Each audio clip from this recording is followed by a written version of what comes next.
তো আজকে তৈরি করবো বাড়িতে ধূপকাঠি। তার জন্য লাগছে নারকেলের ছোবড়া আর ৫-৭টা মতো লবঙ্গ আর শুকনো গাঁদা ফুল। এখানে কিন্তু গাঁদা ফুলটা শুকনোই অ্যাড করতে হবে।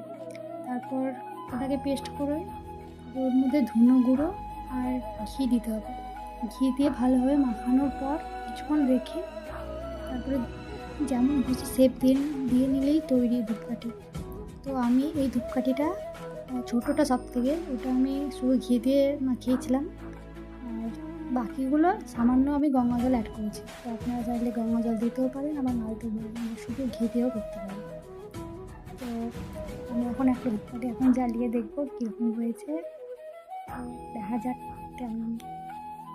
তো দেখলে বেশ ভালোই, গন্ধটাও খুব ভালো বেরিয়েছে, ধোঁয়া উঠছে। তো আপনারা বাড়িতে একবার ট্রাই করবেন। আর নিজের হাতে বানানো ধূপকাঠি বলে কথা, তাই গিয়ে ঠাকুরের কাছে জ্বেলে দিলাম।